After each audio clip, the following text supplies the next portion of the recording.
Yahoo Sports Fantasy Football Live is presented by Captain Morgan,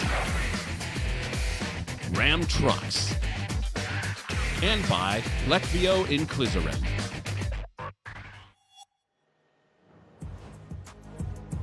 Welcome back to Fantasy Football Live. It is week 4, and we are here to help. I'm Andy Behrens, joined as usual by reception influencer Matt Harmon, as well as Titans legend and DFS shark Tank Williams. Game day already underway as the Saints and Vikings are in action in London at something called Tottenham Hotspur Stadium, which I'm told is a real thing, where the Saints are actually in the lead right now with about 9 minutes to go in the fourth quarter. Greg Joseph having a day. Bunch of guys that I'm pretty sure Matt would classify as goofballs have found the end zone. Taysom Hill has scored. Latavius Murray has scored. Alexander Mattison has scored. But Chris Olave has found the end zone. That's something. Harmon, I'm sure you started him in a whole bunch of leagues. Yeah, absolutely. It's kind of funny because, look, Andy Dalton's not going to bring the same amount of vertical juice to this passing game necessarily, sort of, kind of, as Jameis Winston, but Chris Olave is like a timing rhythm route runner, a great technician. I still thought coming into this game that he would be a pretty good fit with Andy Dalton and the way he plays quarterback. I mean, Darnell Mooney, he'd love to see, some Andy Dalton passes considering the stretch that those guys had together last year. And Chris Olave is basically like the 10X version of a player like Darnell Mooney. So yeah, I think Chris Olave, as long as Dalton's in there, is still a fine start, even if he's not going to necessarily have all those prayer yards or air yards, as some people might want to say, there with Jameis Winston back at under center. Oh, I can't believe you managed to drag the Bears into this. Tank, how is the London game treating you? Well, Chris Olave got a touchdown, so that's good. But I think one thing that's kind of sneaky good for fantasy managers is that Justin Jefferson, 8 receptions, 91 yards on 10 targets. I mean, I know he's had a little bit of a lull lately. We see how Marshawn Lattimore can shut down Mike Evans. But, hey, our man JJ is looking like he's going to bounce back over there in London town. Yeah, that's a great call. Jefferson should have had a touchdown, too. Kirk Cousins put a ball a little bit behind him. But a great day, a great bounce back for Jefferson. That's an excellent shout-out. Well, as always, we've got injuries and inactives to review before you make final lineup decisions. Whew, we got a bunch. Detroit is really hurting today. They will be without DJ Chark, who was ruled out yesterday. He joins DeAndre Swift, Amon-Ra St. Brown on the sidelines this week. That's all. Just DeAndre Swift, Amon-Ra St. Brown, DJ Chark. No big deal for Detroit. Cordero Patterson is active today versus Cleveland after testing that knee in pregame warmups. That is reportedly a painful knee condition, so we'll see how much he's actually able to go. Later today, Christian McCaffrey listed as questionable for the Panthers matchup with Arizona, but Adam Schefter reporting he is likely to play through the thigh injury. And finally, the Bucs wide receiver room, which has just been decimated, is getting healthy. And we could see a lot of faces back tonight against Kansas City. Chris Godwin and Julio Jones will test their injuries pregame, but are likely to return this week in primetime. And boy, does Tom Brady need it. Okay. There are plenty of ways to reach us this morning. You can send your questions on Twitter using the hashtag AskFFL or toss a question in the chat. We'll answer as many as we can. Plus, our own Scott Pianowski, as always, is answering questions all morning long, live on Twitter. It's never easy to recover from injury. Running backs, receivers, even coaches need a game plan to tackle their health and make a comeback. That's why I've teamed up with Novartis, the makers of Lecvio and Clizerin. Here are this week's comeback players who are ready to return to your starting rosters. Okay, Tank, let's get to our comeback players. Who are you keeping an eye on? Who are you excited to welcome back to fantasy football? Well, for me, the man I have to kind of point out is Rondale Moore, going up against the Carolina Panthers. And I feel like there's no better way to come back than against sweet Caroline.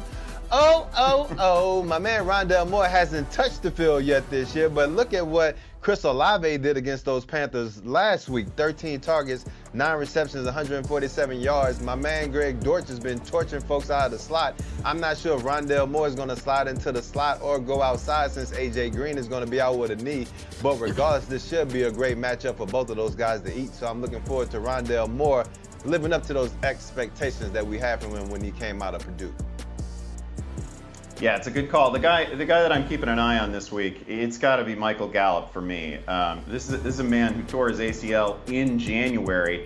Obviously missed the early weeks. He's coming back for this one. Look, Michael Gallup is a guy who already has an 1,100-yard season on the resume. He is a proven commodity in the NFL. We're going to get Dak Prescott back within a couple weeks. That seems like a good thing for Gallup. This week, with Cooper Rush at the controls, Gallup is going to face a Washington defense that has allowed the second most fantasy points to wide receivers, that ranks 28th overall against the pass. So even if he's limited in some way this week, there's a chance that he can make some fantasy noise. The guy is actually available right now in about 60% of Yahoo leagues and should be a popular ad this week. Yeah. All right, well, we'll be keeping an eye on these players, and here's hoping they bounce back in week 4. Those are your comeback players for week 4, presented by Lecvio and Glycerin. To learn more about Lecvio, talk to your doctor and visit lecvio.com.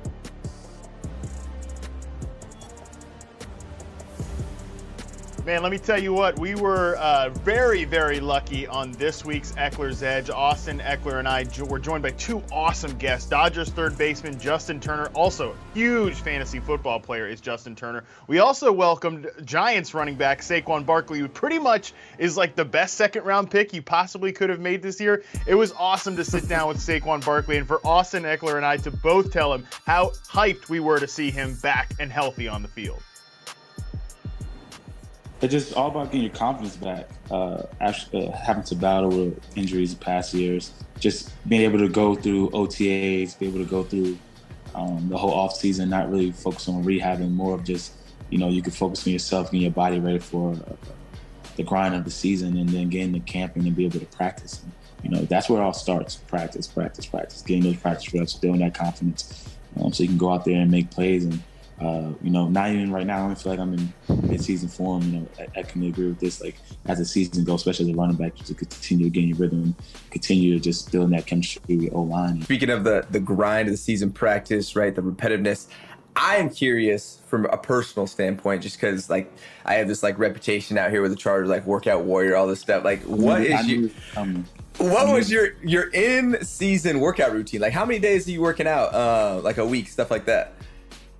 First, I want to say I do think you and Nick Chubb, I see all the videos. I think we got to link up one day in the offseason and put it to rest and see who got the better max squats and all that good stuff. But for me, it kind of changed. From coming to college, I was in that mindset of just lift, get strong, lift, get strong. And you're still in that mindset too. I still put on the heavy weights and still get after it, but it's more about mobility, it's more about flexibility, it's more about having strength and being strong in those movements that correlate to the football field. So, Justin, we do want to talk to you a little bit about the Dodgers Fantasy Football League.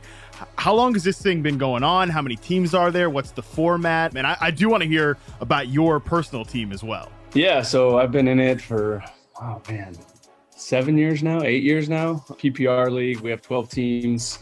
The demand is very high, so almost every single team has multiple owners, 2 and 3 owners on the team. This year, I'm partnered up with Joey Gallo and our strength coach, Brandon McDaniel. This year, again, we had the 2nd overall pick, and the debate was, okay, are we going McCaffrey or are we going Eckler? Right? And McCaffrey was a big question mark for us. Obviously, the injury, the workload over there in Carolina, were they just going to feed him again? Was he going to break down? He is going into this is his free agent year. It's his walk year, so he's probably going to produce. There's all that going into this, and like I said, I'm on a team of 3, and I wanted to draft you, Eck, and I got outvoted. I was going to ask about that. They said we have to go McCaffrey, and I'm like, all right, then whatever. So, hey, you got it. He's been doing all right, man. He's been doing his thing. Yeah. He's been yeah. doing all right. I think Baker's been struggling a little bit, but maybe when he settles in, this league's competitive. You should see our clubhouse Sunday morning. Every TV is on a football game. The worst two guys, the worst guy's Austin Barnes. He's crazy. Like Austin Barnes it's nuts about fantasy football, and him and his partner Cody Bellinger are just nonstop running their mouth, going out, popping off. Wow, I wish if we could have a camera in our clubhouse on Sunday morning. It would be. Sounds like it's better that there's no camera there. Yeah, maybe so. It's entertaining, man. I bet. You got to be there. You got to be there. Rap talking going on. Oh man.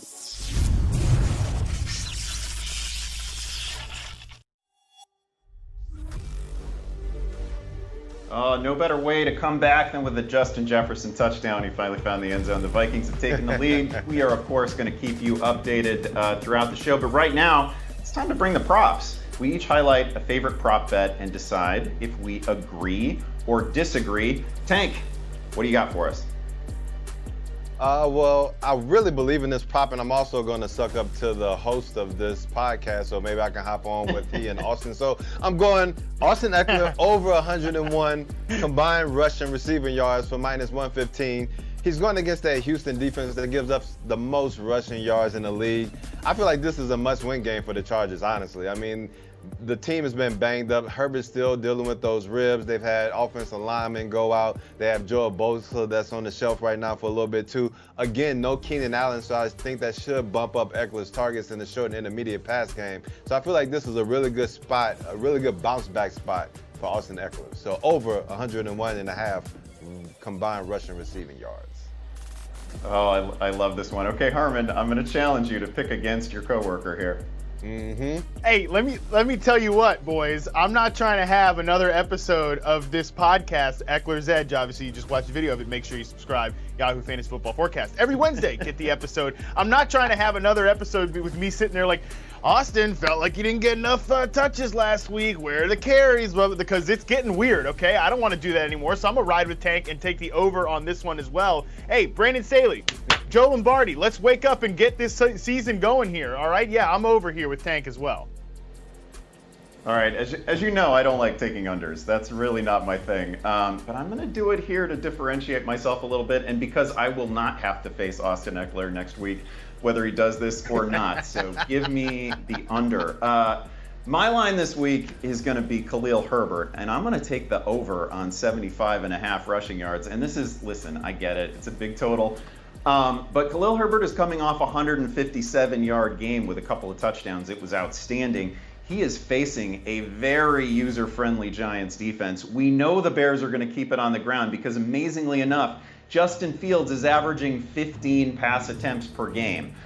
You can definitely run against the Giants. We saw both Zeke Elliott and Tony Pollard go off a week ago. I think Herbert gets it done here. He actually averaged in his 4 opportunities last year in which he was a featured runner, he averaged 86 rushing yards per game. So I think he does this pretty easily. Fellas, I'll start with you, Tank. What do you think? You like the over or the under here? Man, I have to like the over right here. I know that I probably need to differentiate from you and Harmon a little bit in order to try to catch up to y'all since I'm in the back of the bus. But, this is just a smash spot for Herbert. You don't have to worry about Montgomery, and you know that Justin Fields isn't going to throw the ball. We already talked about the passing prop in this game. So Vegas is telling you that they're going to run the ball heavy, and the Giants let you do that. So I'm going over. Harmon, is it a sweep? It is a sweep. Not going to bet against the Bears' boomer offense and thinking they're suddenly going to start airing the ball out against an aggressive defense that plays a lot of man coverage, that blitzes a ton. I do think they keep this thing on the ground. And you mentioned it, Andy, like when Khalil Herbert gets the ball, he's productive. So, yeah, I'm going to go with the over on this one as well. And I'll also swing it back with mine. Yeah, give us your prop. Yeah. Let me go ahead and give mine as well. Let's get to what people are really excited about, the winner's circle over here. Tyler Lockett, I'm going over on 66.5 receiving yards against the Detroit Lions. Couple of different reasons here. One, hey man, they're kind of letting Geno cook down there in Seattle, and at the very least, he's actually doing what Russell Wilson would never ever do with the Seattle Seahawks, which is just run the offense, just take the layups, bro. So Geno's doing it, and I love the way that the Lions defense right now, they'll give it up through the air. But I also last week, watching the film of them against Justin Jefferson, like they went hard, with press coverage on with Jeff Okudah on Justin Jefferson with the second set of eyes on him. That opened up opportunities for other players on the field. I think Tyler Lockett, as the slot guy for the most part, will be the other player there that gets home. I expect a big game from Lockett. Boys, do you need to, Andy, let's start with you because, Mr. I got to differentiate. Do you want to differentiate here and take the losing side of this bet? No, because I need Tyler Lockett to go over this number. I need a big week from Tyler Lockett. I actually really like what we got out of Seattle last week. It wasn't, they weren't throwing like 4 and 5 yards downfield to DK Metcalf anymore. They remembered that DK Metcalf can actually be a downfield target. That was kind of fun to see. And Tyler Lockett's been good now for a couple weeks. He's just too good a player not to get here in a friendly matchup. Tank, you can sweep it. Yeah, I got to sweep it. I can't go against this. I mean, I've been mentioning this since the first week of the season. When I saw A.J. Brown go up into Detroit and sign his name on all those Detroit Lions defensive backs' birth certificate, I was like, yo, if I see a matchup where some teams have been coming in, throwing the ball well, receivers that can ball out, get deep, and catch intermediate passes, I'm going to ride them each and every time. And I believe this is the case with DK Metcalf and Tyler Lockett. So I got to ride with Harmon this week. I went against him last week just because I was trying to play devil's advocate, and I got pimp slapped in the face. Not again. All right, I'm told that unfortunately we have to look at the standings after 3 weeks. That's really unfortunate. At least Evan McPherson came through for me. I couldn't pick him this week, but I'll just remind people it is the safest bet in the world, right? He's gone over 2 field goals in 12 straight games. Anyway, enough about Evan McPherson. Harmon still in the lead after another 2-1 week. How are we allowing this to happen, Tank? I'm not sure, but I know one thing we can't allow is you to have more kicker props moving forward. So we gotta resolve that ASAP. This was not covered in the rules. I'll try to avoid McPherson from here on out, but I'm not promising that I will not go with kicker props moving forward. All right, it is time for our first break here on Fantasy Football Live. Still ahead, Tank gets you ready for daily fantasy here in week 4, so don't go away.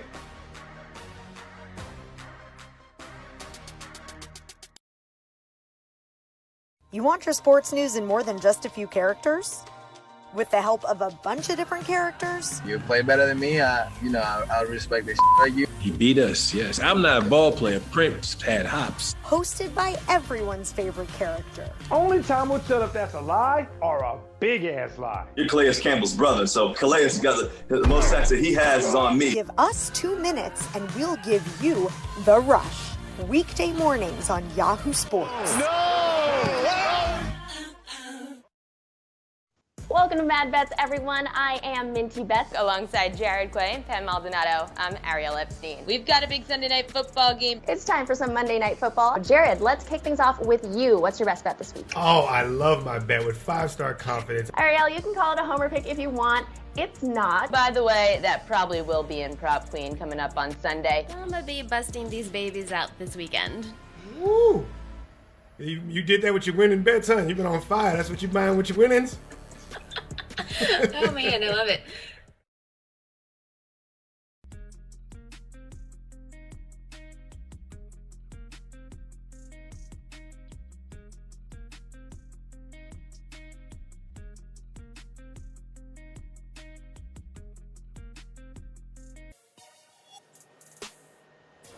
All right, welcome back. Let's check in on the Saints and Vikings across the pond. And we've still got a Vikings lead here. It's 25-22. The Saints are driving, a couple minutes to go in the game.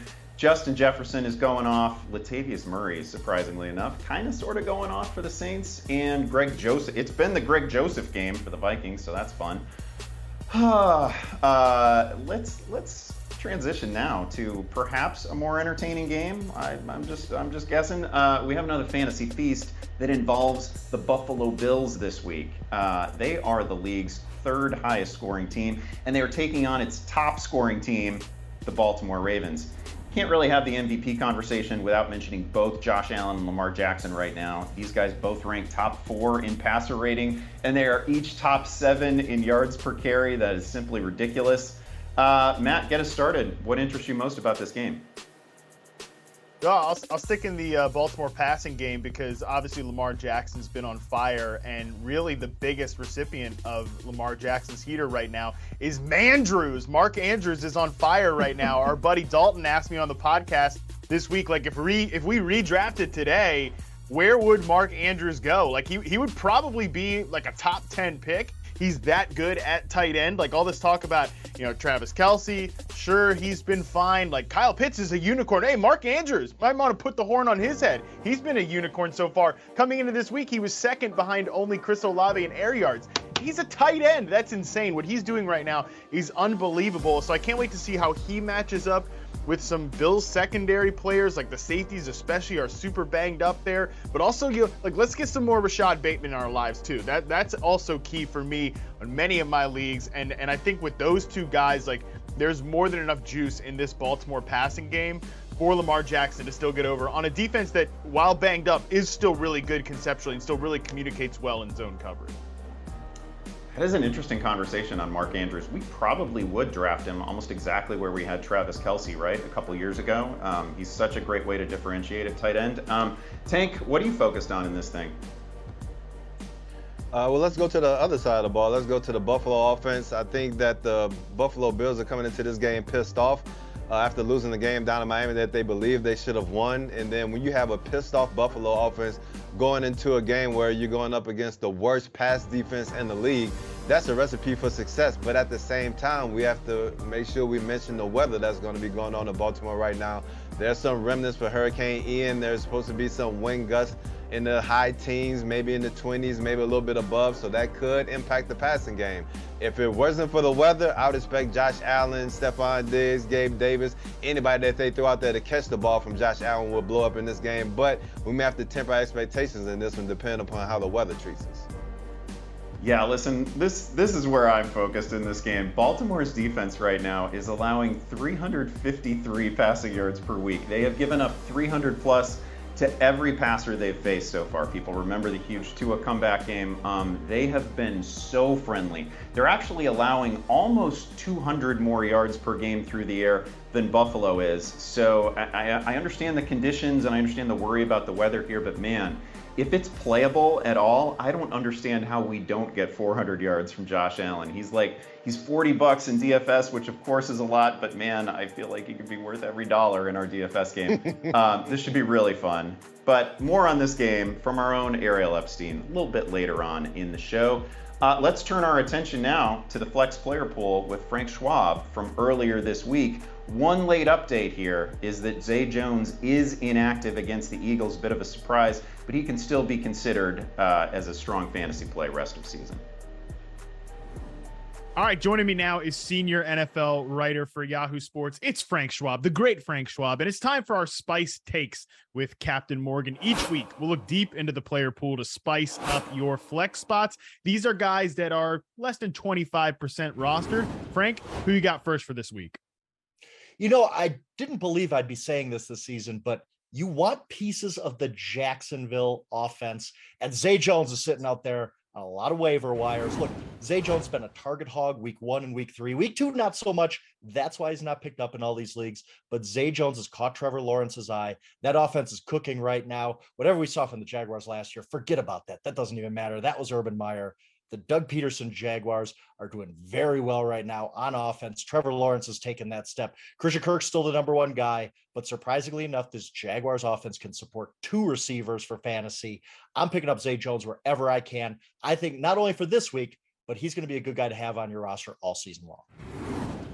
Frank, I didn't believe it, but I'm with you on this one too, man. Look, the Jaguars aren't cute. They're not like a fun team. They're just legitimately good. So I love to see that there. I'm going to stick in the AFC South for my pick here. I'm going to go with Alec Pierce, the Colts rookie wide receiver. Definitely a deeper play, but you just watch Pierce, man. I think he's got it. I think he can play. And I think he brings a dimension to this Colts offense that they don't really have. Look, Michael Pittman is a stud number 1 receiver. Like, I think that guy, by the end of the year, we'll all agree he's like a top 15 real life NFL wide receiver.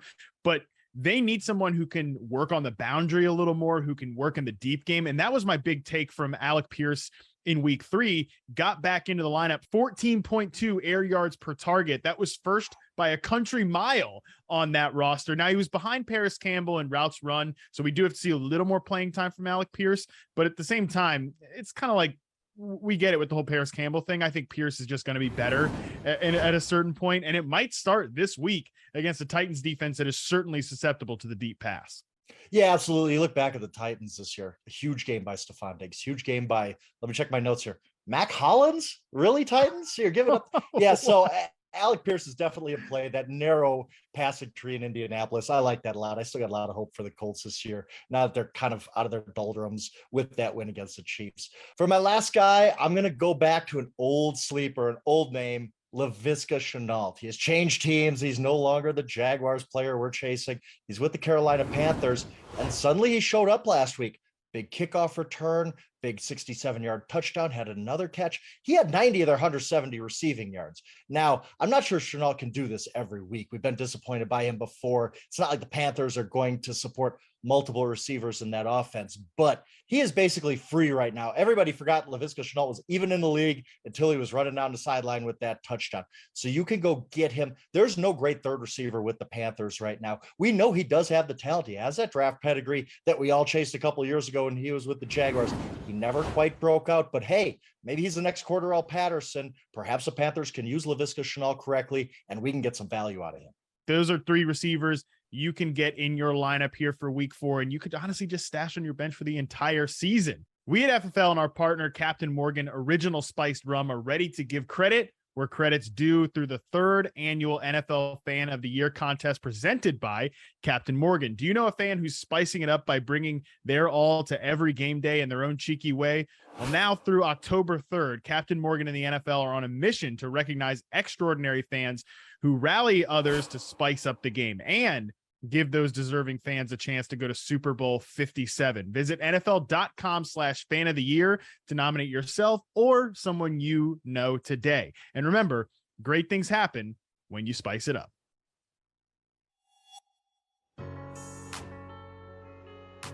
Ladies and gents, a quick update from across the pond. The Saints tied it up with the 60-yard field goal from Will Lutz, but oh, don't count out those Vikings. My man Dalvin Cook cutting on the dime and giving the Saints 10 pennies, and then Justin Jefferson asked Marshawn Lattimore, what's my name? If you don't know, let me run by you and let you find out. It's Justin Jefferson. So the Vikings are setting themselves up to maybe go ahead and win this game with a field goal. We'll keep you posted on that, but you know what you're here for. What it do, baby? It's your boy T-Money with my week 4 Ballers on the Budget. Now, first, let's start off with Aaron Rodgers. He's $23. He's going against those New England Patriots. And let's just talk about this. Lamar Jackson gave the New England Patriots the invisible juice last week. He threw for 4 tubs and he ran for 1. My man Lamar is elite.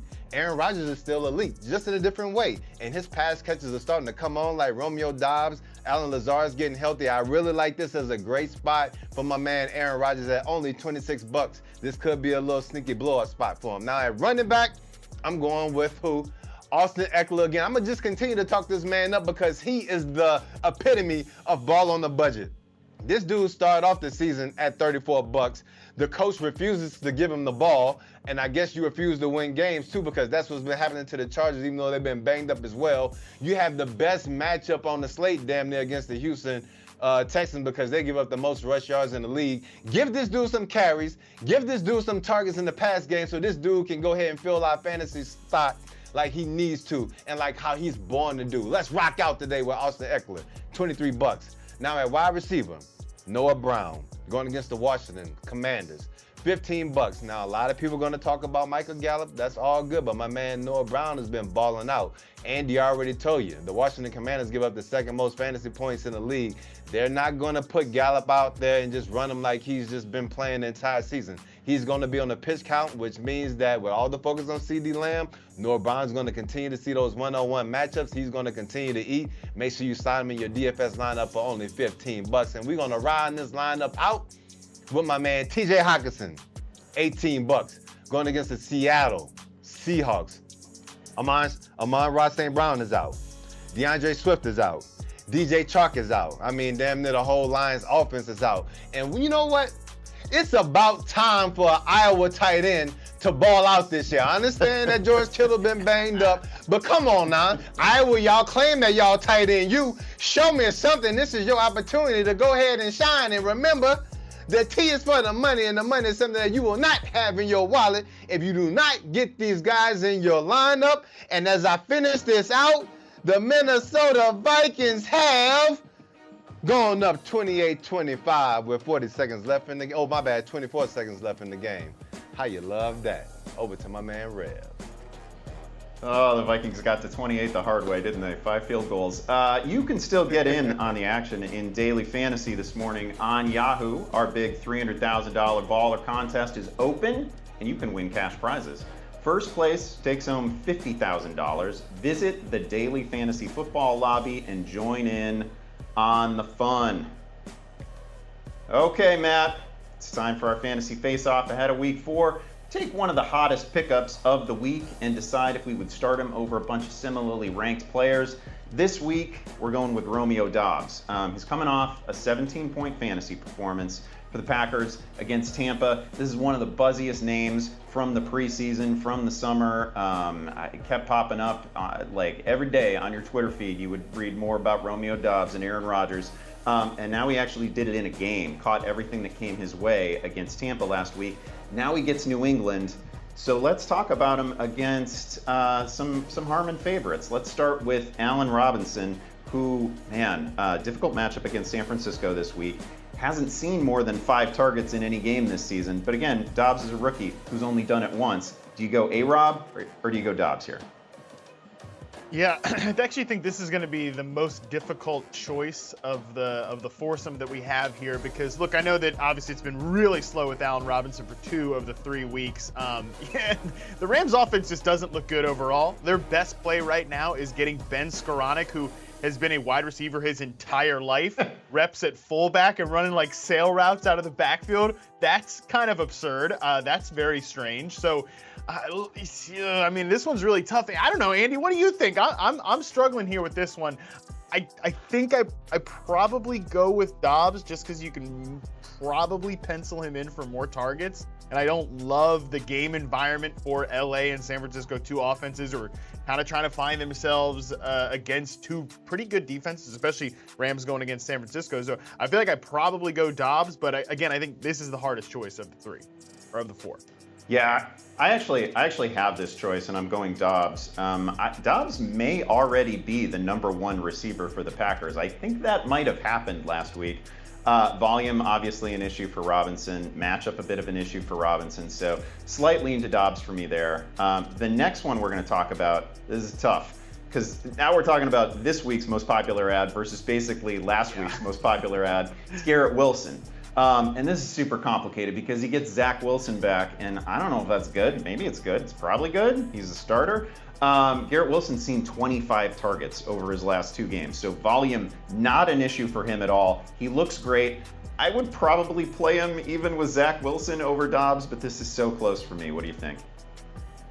Yeah, I think I'll go with Doubs here against Garrett Wilson. I kind of want to see how the offense looks, like how much how the targets gets distributed, how many times they're going to drop back to pass. I mean, Joe Flacco is on like historic pass attempts, historic drop back pace through the first 3 weeks. Like, I don't think that's how this offense is going to look with Zach Wilson at the helm. So I kind of want to give all my Jets a week and see, especially against the Steelers team that, despite the fact they don't have TJ Watt, despite the fact that they haven't been as good defensively as we would typically expect from this team. I mean, Jacoby Brissett sort of kind of carved him up last week, so that's a little concerning. But despite the fact that it's not like firing at the peak of their powers in terms of the Steelers defense, I kind of feel like they can still get over on Zach Wilson in his first game back. So give me Romeo Doubs tethered to Aaron Rodgers over Garrett Wilson this week.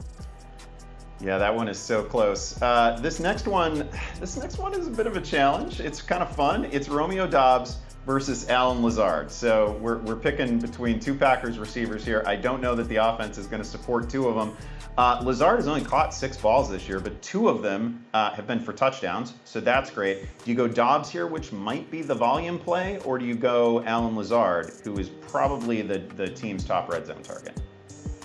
See, this is actually, I think, the easiest one because I think this is kind of what we buried the lead so far in talking about Romeo Dobbs' play as an individual. Like, he I think, is right now the best separator on the team. You know, Sammy Watkins is on IR. Sammy Watkins, you know, whatever. Christian Watson also banged up. He's just going to be a slower developmental player. You know, Randall Cobb is still out there. And Alan Lazard, like, he's got really good hands. He wins in contested situations. He kind of wins with size, and he's really an awesome blocker. Like, they kind of line him up at tight end in certain formations. So he's got his place. But Romeo Dobbs out there beating zone coverage, beaten man coverage. Like, the team is really happy with him, the way he played. And I thought it was really interesting, Andy, that in that game against Tampa Bay Buccaneers, like, on the first couple of drives, Romeo Dobbs was getting open, and he was the first read for Aaron Rodgers. I think that says a lot. So to me, Dobbs, the best separator on the team, probably going to get the highest target share on the team going forward, except when Aaron Jones has those, like, monster eruption games.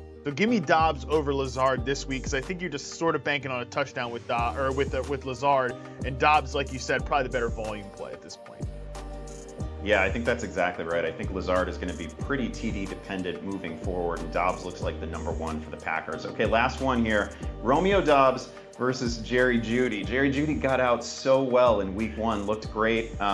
He was dreadful last week. That was really rough. In fact, the last 2 weeks have been not everything that you wanted from Jerry Jeudy. So which way do you go with there, Dobbs or Jeudy? Yeah, I think we should mention that Jerry Jeudy playing through a shoulder injury last week, got banged up against Texas in week 2. I mean, Jerry Jeudy's kind of climbing up the power rankings of it's always something, right? Like, you know, where Michael Thomas is at the top tier, Kadarius Toney's coming for the top spot really fast. Whitney, there's always something power rankings. Jerry Jeudy's sort of on the bottom end of there, but he's coming up there. I will say our buddy Dalton Del Don did red pill me about Jerry Jeudy having this, like, awesome matchup, a real eruption spot for Jerry Jeudy. So I'm going to go with Jerry Jeudy. And I do not like the Broncos offense, do not want to be tethered to the unit in any way, but pretty good matchup against the Raiders defense that has theoretically two good edge rushers in Max Crosby and Chandler Jones. Jones not playing that well so far this year. But not real much else, right, to say about that Raiders defense. So give me Jerry Jeudy, and if it goes wrong, you can just tweet at Dalton Del Don and leave me alone about it, because he's the one who got me on this train.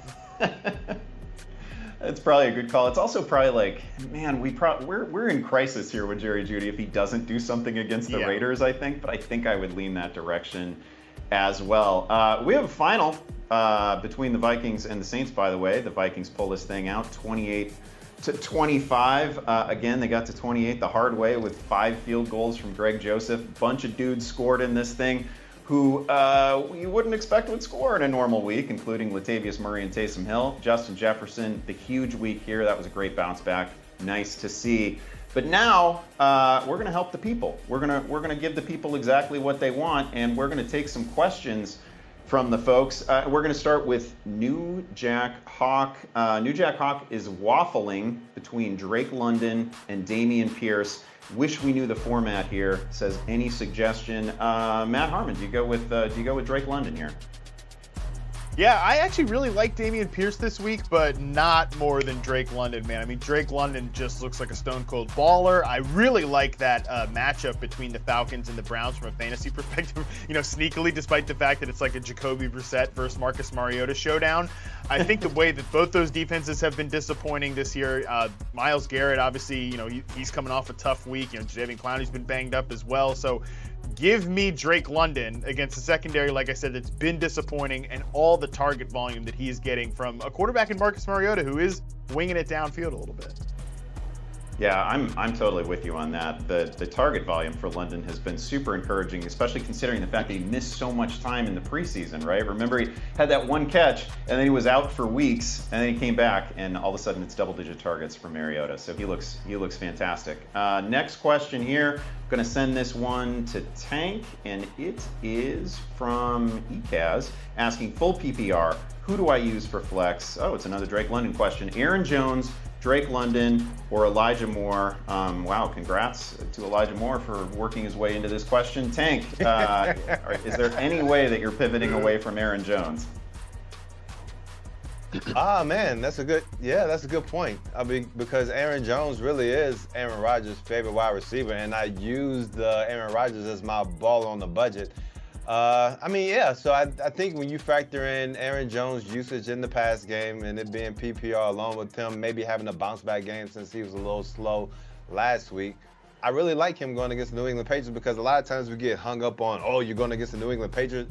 These aren't the New England Patriots. These aren't Tom Brady's New England Patriots. These are just Bill Belichick's New England Patriots. So when you look at it in that silo, I really like Aaron Jones here. But, hey, we already talked about Drake London. The dudes are the ballers, so you won't go wrong with either of those guys in your lineup.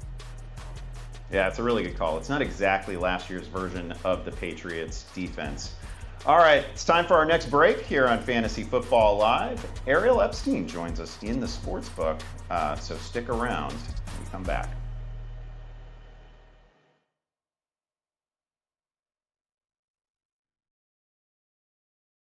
You want your sports news in more than just a few characters? With the help of a bunch of different characters? You play better than me, I'll respect this like you. He beat us, yes. I'm not a ball player. Prince had hops. Hosted by everyone's favorite character. Only Tom will tell if that's a lie or a big-ass lie. You're Calais Campbell's brother, so Calais got the most sacks that he has is on me. Give us 2 minutes and we'll give you The Rush. Weekday mornings on Yahoo Sports. Welcome to Mad Bets, everyone. I am Minty Beth alongside Jared Quay, Pam Maldonado. I'm Ariel Epstein. We've got a big Sunday night football game. It's time for some Monday Night Football. Jared, let's kick things off with you. What's your best bet this week? Oh, I love my bet with 5-star confidence. Ariel, you can call it a homer pick if you want. It's not. By the way, that probably will be in Prop Queen coming up on Sunday. I'm gonna be busting these babies out this weekend. Woo! You did that with your winning bets, huh? You've been on fire. That's what you buying with your winnings? Oh man, I love it.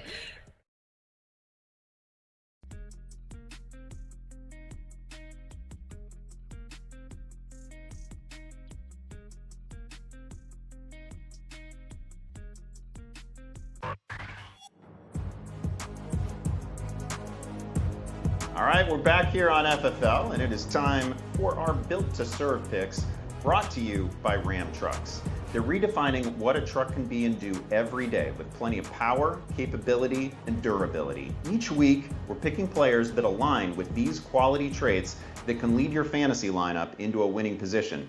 Matt, Tank, what do you got? Got some good players here. Go ahead, Tank. You kick us off here. All right, well, I'm starting off with my capability pick, and that's Greg Dortch. I mean, this is a guy that no one really knew about coming into the season, but with our man DeAndre Hopkins being out suspended for the first, 6-8 games of the season, and along with some injuries to Rondale Moore, this guy slid into the slot role, and he's been producing. I mean, he's been balling out on a weekly basis, being a target monster, and I believe he's setting himself up for a really nice game here going against the Carolina Panthers, who let Chris Olave ball out. We know that Rondale Moore is actually coming back in this game. We don't know if he's going to continue to man that slot or if he's going to bounce out to where A.J. Green was on the outside, but regardless, he should be able to stay heavily involved in this Arizona Cardinals pass game.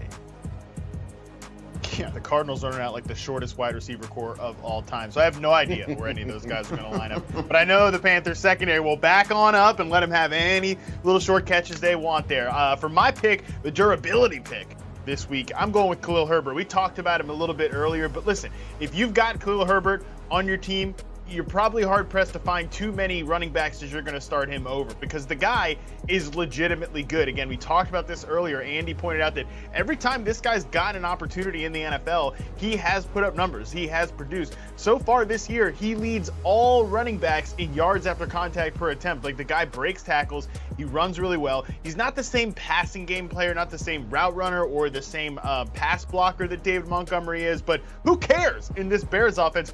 Tank, Justin Fields has dropped back to pass 66 times this year. The only guys who's like in that neighborhood is Cooper Rush, Dak Prescott, Trey Lance, Jimmy Garoppolo. Tell me which one of those things doesn't look like the other. Oh yeah, the Bears starter is the only one that started all 3 games. Give me a break. So I think Khalil Herbert can have a ton of rush attempts in this offense, in this game against a Giants defense that does struggle to stop the run.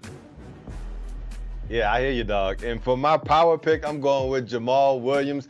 And if Jamal Williams, did you see those hip thrusts? If that doesn't say power, I don't know what does, man. Like, my dude is off the chain with it. But on top of that, DeAndre Swift is going to be out, and so this dude is going to be the lone beneficiary of that. Every time he gets the lion's share of the carries in Detroit, he goes off, and this is a tasty matchup for him going against that Seattle Seahawks run defense that's been maligned most of the year. So I'm really looking forward to Jamal Williams taking on that role and becoming a beast and being more powerful than we've ever seen in this matchup against Seattle here on the Sunday early slate. Yeah, Jamal Williams, a guy who is definitely comfortable in his own skin and should be comfortably in your fantasy football lineups. Make sure you get those guys in your rosters, and be sure to check out the entire game-changing Ram lineup at ram.com.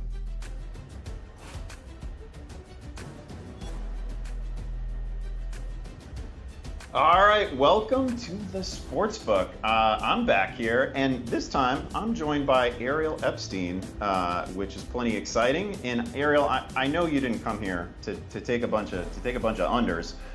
So let's get started with the Sunday night game. You've got a line that you're interested in on Leonard Fournette. I love this over, and I love being on here with you, Eddie. Thanks for having me on. The over for Leonard Fournette receiving yards. I know overs, they say, tend to be public. However, we are Yahoo Fantasy as well, and you're trying to root for players to do well, and that's what I'm doing here in the air with Fournette. Kansas City allows the third most receiving yards to running backs this year. Last year allowed the third most also.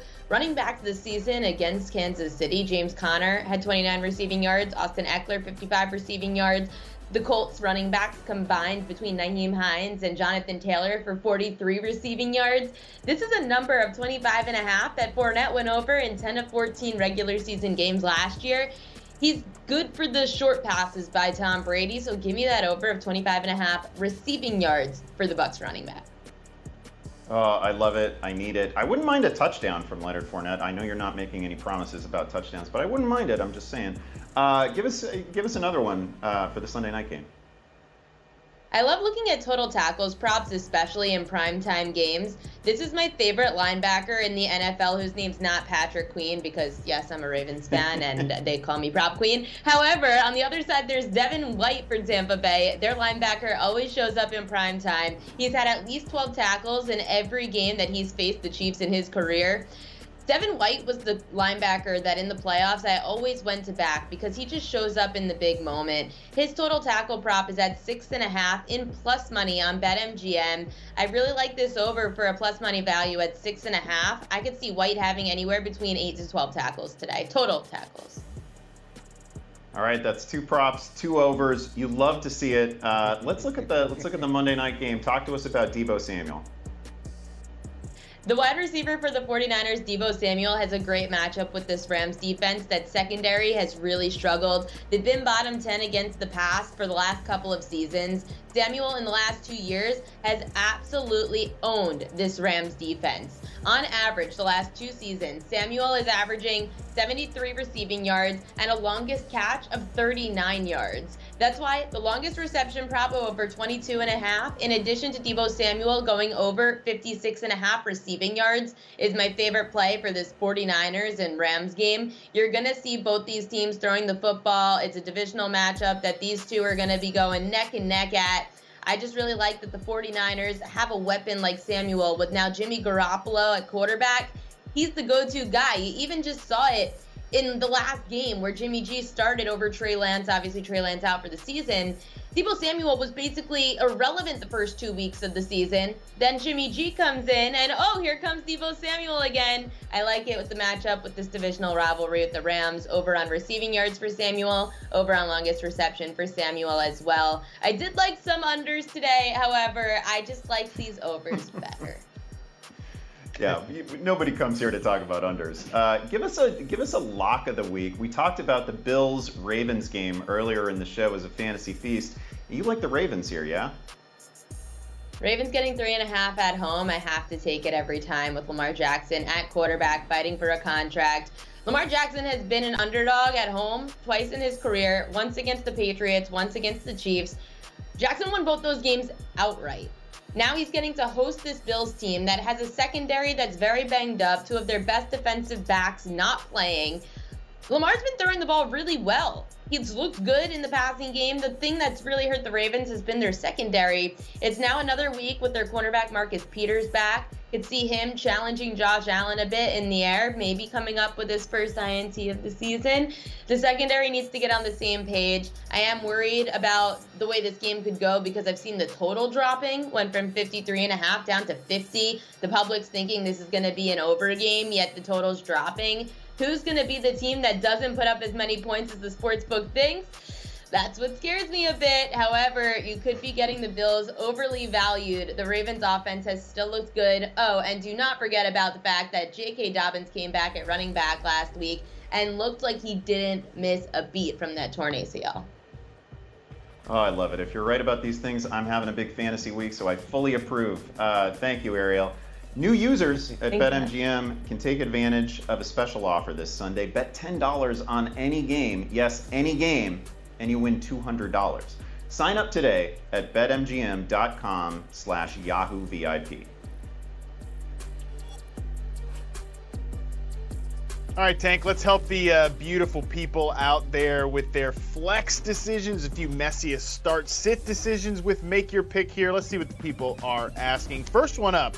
Bonaire Scuba. I don't know what that is, but I don't feel too bad since you misspelled Terry McLaurin's name that I don't know what your name is. Terry McLaurin misspelled there, but nevertheless. James Conner, Damian Pierce, Romeo Doubs. Tank, we got to pick 2 in a PPR. I do feel like Terry McLaurin is the guy that stands out here to me. Even if it's a tough matchup against Dallas. I don't know, Carson Wentz getting sacked a bunch there.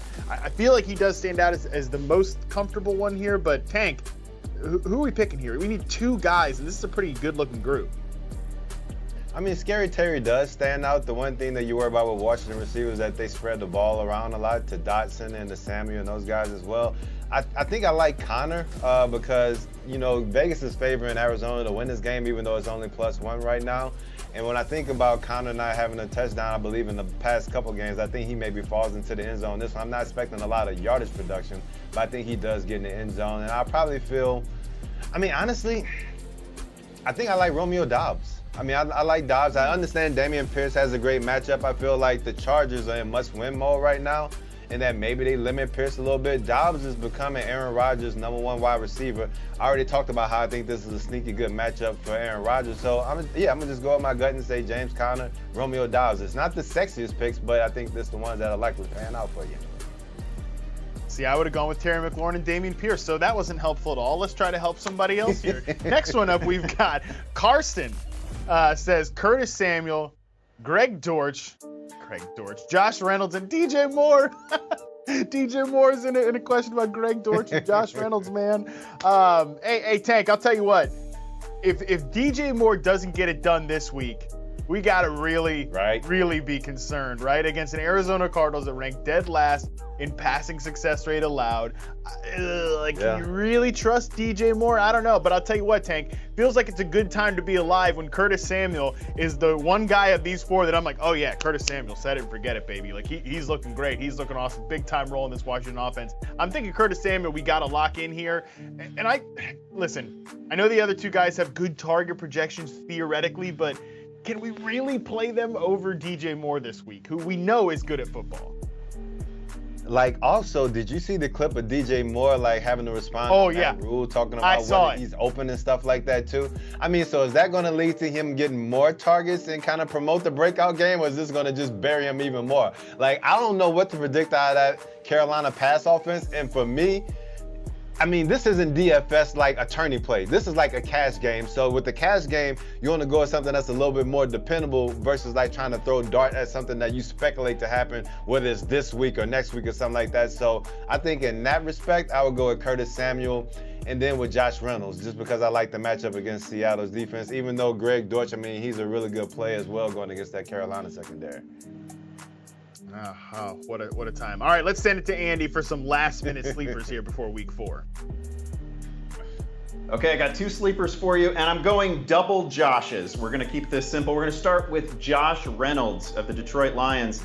Listen, we talked about it at the top of the show. The Lions this week, without Amon-Ra St. Brown, without DJ Chark, without DeAndre Swift, the passes have to go somewhere. Yes, some of them are going to go to TJ Hawkinson. A lot are going to go to Josh Reynolds. He's coming off a game with 10 targets, had a touchdown the week before. He's facing a Seattle defense that allows 8.8 yards per pass attempt, so it doesn't get much friendlier than that. And then my other Josh, it's going to be Josh Palmer, the Chargers. Josh Palmer, when Keenan Allen doesn't play, is basically a lock to produce. He's coming off a game in which he had 99 receiving yards last year in the one game without Keenan Allen. He also went off. I think there's a really good chance in a friendly matchup against Houston that Palmer finds the end zone, that he gets you 75+ receiving yards. Again, the targets, they got to find someone. I'm not saying he's a perfect direct replacement for Keenan Allen, but Palmer, pretty good.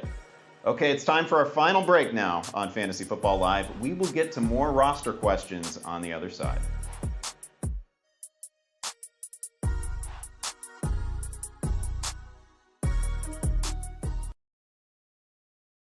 You want your sports news in more than just a few characters?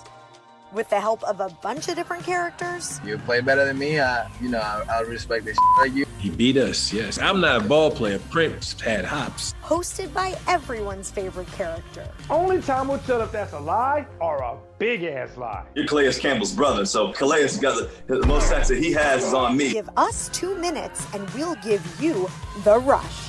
Weekday mornings on Yahoo Sports. Welcome to Mad Bets, everyone. I am Minty Beth alongside Jared Quay and Pam Maldonado. I'm Ariel Epstein. We've got a big Sunday night football game. It's time for some Monday Night Football. Jared, let's kick things off with you. What's your best bet this week? Oh, I love my bet with 5-star confidence. Ariel, you can call it a homer pick if you want. It's not. By the way, that probably will be in Prop Queen coming up on Sunday. I'm gonna be busting these babies out this weekend. Woo! You did that with your winning bets, huh? You've been on fire. That's what you buying with your winnings? Oh man, I love it.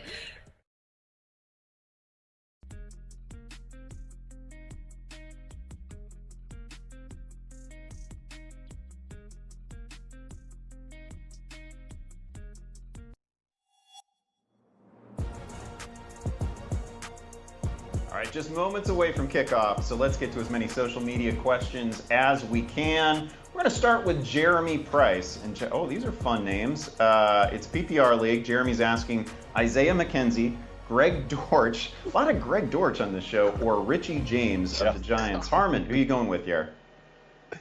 What is it with the Richie James thing, man? Like, it's the Giants offense and he's like their 5th receiver, okay? Vacated targets are a hell of a drug. I'm going Isaiah McKenzie here, tethered to the Bills offense. We know he's pretty good. He can play a little bit, and he's got Josh Allen. Don't tweet me your Richie James screenshots of the stat sheet of the fantasy points after this game. Don't tweet them to me.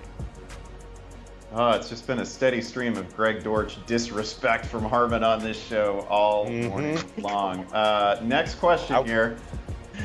We've got Jan Dupree. I'm not even going to guess. Ask FFL to replace Michael Thomas. Yeah, how about it? Brandon Ayuk, Treylon Burks, or Russell Gage? It's a PPR tank. Who are you going with? Come on, give it to me. It's got to be Ayuk, right? Say it. I can't do it, dog. Yeah, I have to. It's Brandon Ayuk. I mean, he has a really great matchup. I mean, his matchup almost looks as good as your shirt, Rev, right now. I mean, I think we can't get out this show without mentioning that the Ginger Fist actually didn't fist the Saints today, which was a beautiful thing. And I think with the Smoking Jay Cutler and the pineapple shirt, that may actually mean that our man Justin Fields can go over his passing prop and maybe get Darnell Mooney involved in the pass game. So I think you're doing like a little reverse jinx going on with your wardrobe today. Oh, those are the analytics I'm here for. Yeah, I've got Andy Dalton sticking out between a couple of Jay Cutlers. Who doesn't love to see it? Let's take another one here. Our third question is from Bones. Bones216. AJ Dillon, Garrett Wilson, or Gabe Davis. It's PPR. It's a flex. Oh, boy, this is so close to me. Garrett Wilson, we talked about him. Seeing all these targets lately. It's PPR. Man, I hate to sit A.J. Dillon, but I would probably do it here for Gabe Davis in a matchup that we've talked about. just an absolute feast here. There we I go. know the weather is going to be difficult, but come on. This is Baltimore. Baltimore has allowed 300-plus passing yards to every quarterback they've faced so far this season. They get Josh Allen this week. Let's see if we can squeeze in one more before we have to wrap this up. And our next question is from Milan. It's a half PPR. Need one flex between Breece Hall, Ramondre Stevenson, Judy, or Brandon Ayuk. Oh, I love to close with an Ayuk question for Matt Harmon. Yeah. Oh, what a treat. I really don't like that game environment, and I really don't want to get red pilled by the Jerry Jeudy thing with Dalton on the podcast. I mean, give me a break, man. Yeah, we're going Brandon Ayuk. Come on, we're just gonna go ahead and play Brandon Ayuk in this one. They were scheming up some touches for him early in that game. Jimmy can do that. He's gonna leave yards on the field because that's Jimmy Garoppolo experience. But Rams are pretty vulnerable against some of those slants and crossers over the middle of the field, zone coverage. I think Brandon Ayuk can get him there. Last note, the weather in Baltimore doesn't look that bad compared to Philly. It is so great to see that Dalton Del Don is in your head even worse than Brandon Ayuk was in Tank's head last year. That's my favorite thing about this season so far. All right, that is going to do it for this edition of Fantasy Football Live. Remember to check back in here every Sunday at noon Eastern, 9 a.m. Pacific, and keep up with the latest analysis, daily content, our podcast, and of course, updated player rankings at Yahoo Fantasy. Good luck to all your squads in Week 4. Thank you for watching.